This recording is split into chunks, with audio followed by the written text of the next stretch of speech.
No Senhor e Salvador Jesus, saudamos a todos e convidamos para este nosso primeiro encontro, nossa primeira reflexão para este ano 2022, quando estaremos estudando o Pai Nosso. E hoje, em nossa primeira reflexão semanal, com destaque para o Pai Nosso ou a oração em geral. Destacamos os textos bíblicos de Lucas 11, versículo 1 e também 1 Tessalonicenses 5, versículo 17. Que o bondoso Deus nos acompanhe na reflexão de hoje. Orar não é uma obra opcional para o cristão. Aquele que não faz isso, ou seja, que não ora, deveria saber que ele não é cristão e não pertence ao reino de Deus. Opa! Essas não são minhas palavras, são palavras do reformador da igreja cristã no século XVI, Martinho Lutero. Pois é, palavras duras, mas faz sentido. Por isso, como lemos em Lucas 11, versículo 11, os discípulos nos ensinam: Senhor, ensina-nos a orar. E o apóstolo Paulo orienta os cristãos de Tessalônica: orai sem cessar. Aliás, a recomendação do apóstolo Paulo aos cristãos de Tessalônica, ela vem acompanhada ou antecedida de recomendações importantes. E entre elas, então, está ao final o orai sem cessar, do versículo 17 do capítulo 5 de 1 Tessalonicenses. Isso pode parecer exagerado, porém, quando começamos a falar com Deus sobre as nossas necessidades e as bênçãos que deles já recebemos, quando o louvamos e agradecemos por tudo que somos e pelo que temos recebido, aí vamos perceber que realmente não há nenhum exagero da parte do apóstolo Paulo quando ele recomenda orai sem cessar. É a mesma coisa que, numa linguagem mais simples, dizer mantenha o diálogo com Deus. Ou, nos dias atuais, seria como dizer algo parecido: não se desconecte de Deus. Vejamos, é através do diálogo que percebemos ou podemos avaliar o relacionamento que existe entre as pessoas. Quando se diz que filhos não conversam mais com os pais, ou quando pais não conversam mais com os filhos, veremos que alguma coisa está errada neste relacionamento. É que onde não existe mais o diálogo entre pessoas, é porque o relacionamento entre elas já acabou primeiro. Onde não há diálogo, não existe mais relação. Assim acontece com ou na oração cristã. A oração podemos definir como um diálogo entre nós, os filhos, e Deus, o Pai. Entre nós e Deus. Por isso, orai sem cessar significa não se afastem do Pai. Mantenham-se ligados ou conectados com o Pai Celestial. De novo, o reformador da igreja cristã do século XVI, Martinho Lutero, ele orou muito e ensinou muito sobre a oração. Segundo ele, a oração tem pelo menos 4 aspectos importantes. O primeiro deles, a oração é uma ordem do Salvador Jesus. O segundo aspecto, a oração tem a promessa de que Deus ouve. Terceiro, a oração, ou através da oração, podemos fazer um exame das nossas necessidades e também da nossa miséria espiritual. E quarto aspecto, segundo Lutero, a oração é a expressão da verdadeira fé, da certeza e confiança baseada na palavra de Deus. E tudo isso em nome de Cristo. É através de Cristo que a nossa oração é aceitável ao Pai Celeste, por causa de quem Deus nos dá toda a graça e todo o bem. Para a nossa reflexão de hoje, então, nós vamos trazer algumas considerações também sobre a oração em geral. São elas. Primeira consideração. A oração é como conversa com Deus, na qual pedimos o que precisamos, agradecemos e louvamos a Deus pelas bênçãos recebidas e intercedemos pelas pessoas que estão à nossa volta. A oração pode ser feita por pensamentos ou por meio de palavras ou em voz alta. Segunda consideração.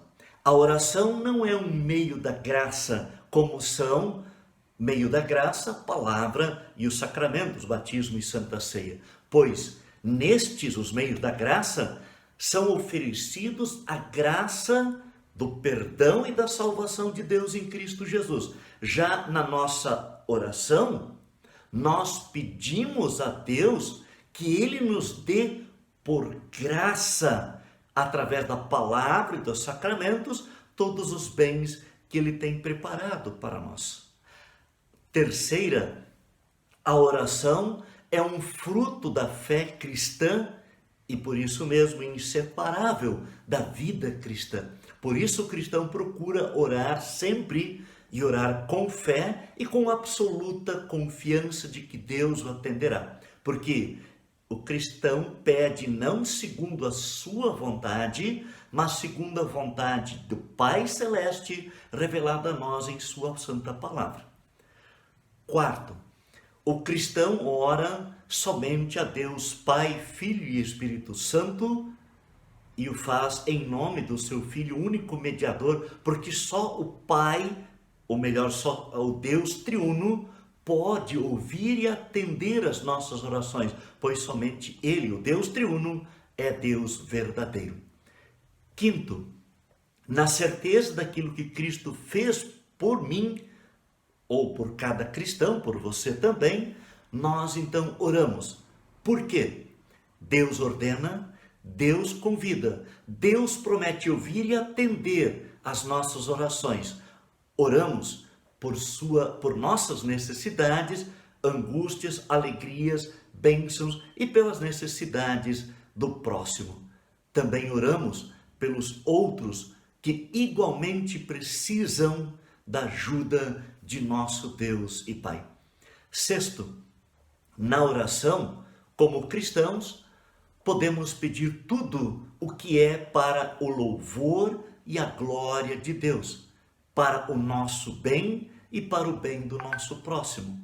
Podemos pedir bens materiais como saúde, amigos, bom tempo, a chuva que graças ao bom Deus está caindo, por alimento, por sucesso no estudo, no trabalho, na profissão. Podemos pedir por melhoria de nossos bens materiais. E podemos pedir igualmente e principalmente os bens espirituais como a fé, perdão, salvação, a pregação do Evangelho, o crescimento da igreja. Podemos pedir por liberdade e paz. Sétimo, como cristãos, oramos por nós mesmos e por todas as pessoas, mas nunca pelos mortos, porque depois da morte nada mais pode ser feito pela pessoa, porque ela já está morta, como nós aprendemos em Hebreus capítulo 9, versículo 27. E por último, como cristãos, nós oramos em nome de Cristo Jesus, que é o mediador entre nós e o Pai Celeste, aliás, o único mediador. Foi Ele, Cristo, quem nos reconciliou com Deus e nos obteve o perdão dos nossos pecados, e isto Ele fez mediante a sua morte na cruz. Por isso, só por meio de Jesus chegamos ao Pai Celeste. Por isso, nós oramos sempre em nome do Senhor e Salvador Jesus. Trago para a nossa reflexão de hoje também alguns textos bíblicos que falam da questão da oração. Não são todos, nem muitos, apenas alguns versículos. Vamos lá. Salmo 19, versículo 14 diz: as palavras dos meus lábios e o meditar do meu coração sejam agradáveis na tua presença, Senhor, rocha minha e redentor meu. Esta oração do salmista, ela está ligada ao restante do salmo, anterior, onde ele confessa sua fé em Deus e suplica a libertação de Deus em quem ele confia. O salmista pede que Deus lhe seja gracioso, pois sem a graça de Deus, ninguém obtém favor algum de Deus. Segundo salmo, o outro texto, Salmo 50, versículo 15, aliás, muito conhecido nosso: invoca-me no dia da angústia, eu te livrarei e tu me glorificarás. Invoca-me. Todos os nossos atos de adoração em nossa vida, agora consagrados a Deus, e são aceitos por Ele por meio de seu Filho, o Salvador pessoal, que invocamos em momentos de dificuldades e que, sem impor condições, Ele promete nos ouvir, atender e livrar. E então diz o salmista: tu me glorificarás. Glorificar a Deus nunca é obra nossa. A nossa tarefa é confiar e invocar a Deus e receber o seu livramento com ações de graças, com gratidão. Este é o culto que glorifica a Deus, que dá a Ele, somente a Ele, toda a honra e toda a glória. Outro salmo que fala da oração é o Salmo 145, versículos 18 e 19. Perto está o Senhor de todos os que o invocam, de todos os que o invocam em verdade. Ele acode à vontade dos que o temem, atende-lhes o clamor e o salva. Perto. Sim, Deus chegará perto daqueles que oram a Ele, e isto em verdade, ou seja, com sinceridade, honestidade e fidelidade na palavra de Deus, ou de acordo com o que a palavra de Deus ensina. Deus chega perto dos que o temem, isto é, aqueles que confiam no Senhor Deus, que o reconhecem e confessam como único Deus verdadeiro e em Jesus Cristo, o seu único Salvador pessoal. Indo adiante no Novo Testamento, destacamos primeiramente o texto de Mateus capítulo 5, versículo 44, onde lemos: eu, porém, vos digo, amai os vossos inimigos e orai por aqueles que vos perseguem, disse Jesus. Amai os vossos inimigos. Jesus não está falando de um sentimento humano. Ele se refere ao amor divino que nós recebemos dele. E com a prática deste amor divino, nós podemos amar todas as pessoas, inclusive os inimigos. Por isso diz Jesus: orai por aqueles que vos perseguem. Cristo na cruz, bem como também o cristão Estevão, ao ser apedrejado, eles fizeram isso. Jesus disse em Lucas 23, 34, Pai, perdoa-lhes, porque não sabem o que fazem. E Estevão, em Atos 7, versículo 60, disse: Senhor, não lhes imputes este pecado. E aí eu pergunto, qual é a sua oração pelos inimigos? Não, calma, não por aquele que você tem alguma intriga, alguma diferença, alguma coisa. Não. Este não. Por aquele que é inimigo teu, por causa da tua fé no Senhor e Salvador Jesus. Qual a tua oração em favor daqueles que perseguem a igreja de Cristo nos dias de hoje? É destes que Jesus está falando. Peçamos: Pai, perdoa-lhes, porque não sabem o que estão fazendo. E outro texto, Mateus capítulo 6, versículo 6, onde lemos: tu, porém, quando orares, entra no teu quarto e fechada a porta, orarás a teu pai que está em secreto, e teu pai que vê em secreto te recompensará. O pai está em secreto, disse Jesus, e ele vê em secreto. Com este jogo de palavras, Jesus destaca que Deus, que é invisível aos nossos olhos humanos, ele nos vê e ouve. Até mesmo quando fazemos aquilo que as pessoas não veem, porque ali estamos fazendo algo que agrada ao nosso Deus e Pai, é claro. E em Mateus capítulo 7, versículos 7 e 8, Jesus nos ensina: pedi e dar-se-vos-á, buscai e achareis, batei e abrir-se-vos-á. Pois todo o que pede recebe, o que busca encontra, e a quem bate abrir-se-lhe-á. Pedi, buscai, batei. Como cristãos, ouvimos de Jesus o que ele espera de nós. Sim, que nós sejamos luz do mundo, que mostremos compaixão, humildade, pureza e amor. E para ajudar na prática destas atitudes cristãs, Jesus exorta os discípulos de então e a mim e a você hoje a orarmos fervorosamente, pedindo a ajuda do Pai Celeste na nossa vida cristã. E então Jesus diz: recebe, encontra, abrir-se-lhe-á. São as garantias incondicionais de que o Pai ouvirá e responderá às orações de seus filhos. Aí está. Podemos orar corajosamente. Como um Pai, Deus responderá de acordo com os seus bons e santos propósitos. O outro texto é Mateus 21, versículo 22. E tudo quanto pedirdes em oração, crendo, recebereis. Embora Jesus condene a falta de fé, bem como a falta de frutos da fé, ele também promete recompensa pela fidelidade. A fé move montanhas. Não necessariamente as montanhas de terra e de pedra, mas as dificuldades que se amontoam à nossa frente em sua e em minha vida, estimado amigo e irmão.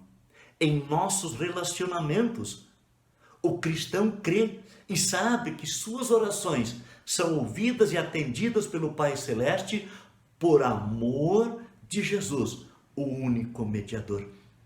E outro texto, Marcos capítulo 11, versículo 24, onde lemos: por isso vos digo que tudo quanto em oração pedirdes, crede que recebestes, e será assim convosco. Jesus explica que a fonte de sua autoridade é Deus, o Pai Celestial. É Deus quem nos dá a fé, e Ele mesmo honra as nossas orações dirigidas a Ele em nome de Jesus, atendendo-as. E então, o texto de Lucas 11, versículo 1, onde lemos: de uma feita estava Jesus orando em certo lugar. Quando terminou, um dos seus discípulos lhe pediu: Senhor, ensina-nos a orar, como também João ensinou os seus discípulos. Ensina-nos a orar. Formas fixas de orar eram comuns entre os judeus. Eram orações prontas, usadas pelas pessoas, memorizadas pelas pessoas. Aliás, como nós ainda hoje aprendemos no Catecismo Menor de Lutero, ali temos a oração da manhã, a oração da noite, a oração antes e depois da refeição, a oração da bênção. Temos ainda o pequeno tesouro de oração muito conhecido entre os cristãos luteranos. Ali há várias orações para cada ocasião. Sim, também em nosso inário luterano, igualmente, temos vários exemplos de orações prontas. Elas estão aí para nos servir de modelo e incentivo para o nosso orar sempre. Outro texto bíblico é 1 Timóteo 2,8. O apóstolo Paulo recomenda: quero, portanto, que os varões orem em todo o tempo, em todo lugar, levantando mãos santas, sem ira e sem animosidade. Varões. Era costume na igreja primitiva de que quem fosse dirigir ou fazer a oração no culto público deveria ser um homem. Em todo lugar. Ou seja, ali onde o culto público era realizado. O culto da congregação seria realizado no templo ou então em outro lugar onde o culto estaria sendo realizado. Paulo não está falando aqui no texto da oração particular ou individual em casa. Ali todos nós devemos orar hoje, como também na época todos deveriam orar. Mas era o costume naquele tempo de que apenas os homens orariam em público durante o culto da congregação. Mas, orando, levantando mãos santas, esta postura lembra tanto a atitude externa como a atitude interna que devem acompanhar a oração. Levantar as mãos, postura antiga utilizada para a oração, que demonstra a necessidade e a expectativa daquele que ora e espera ser atendido por Deus. Mãos levantadas são mãos santas. Quando toda a raiva, a briga é resolvida antes, por meio do sincero arrependimento e verdadeira reconciliação, e isto antes das petições serem apresentadas ao Pai Celeste. E por último, o nosso texto, 1 Tessalonicenses 5, versículo 17. Orai sem cessar. Não conseguimos orar em voz alta o tempo todo, em todo lugar. Não. Mas é possível estar em espírito de oração a todo tempo e em qualquer lugar. E estar sempre pronto a orar, mesmo que seja em silêncio. Por isso, amados, falando em oração, sabemos orar corretamente? Sabemos orar como convém? Diante de suas dificuldades na vida de oração, os apóstolos de Jesus pediram: Senhor, ensina-nos a orar. Lucas 11:1. Diante disso, somos convidados a colocar em prática a recomendação do apóstolo Paulo: orai sem cessar. E vamos fazê-lo agora também, em voz alta, orando. Ó Deus, nosso Pai Celeste, ajuda-nos a orar, a falar contigo com confiança, amor, humildade e alegria e gratidão. Que saibamos sempre pedir, confiar, esperar, louvar e agradecer-te em nome e por amor do Salvador Jesus, que nos ensinou a maravilhosa oração em que te chamamos de Pai, o nosso Pai Celeste. Amém. Prezados, que bom estarmos juntos novamente. E semana que vem, se Deus o permitir, estaremos então trazendo a nossa primeira reflexão no Pai Nosso, com a introdução ao Pai Nosso. Até lá, fiquem todos com Deus e que Ele esteja com todos vocês sempre. Amém.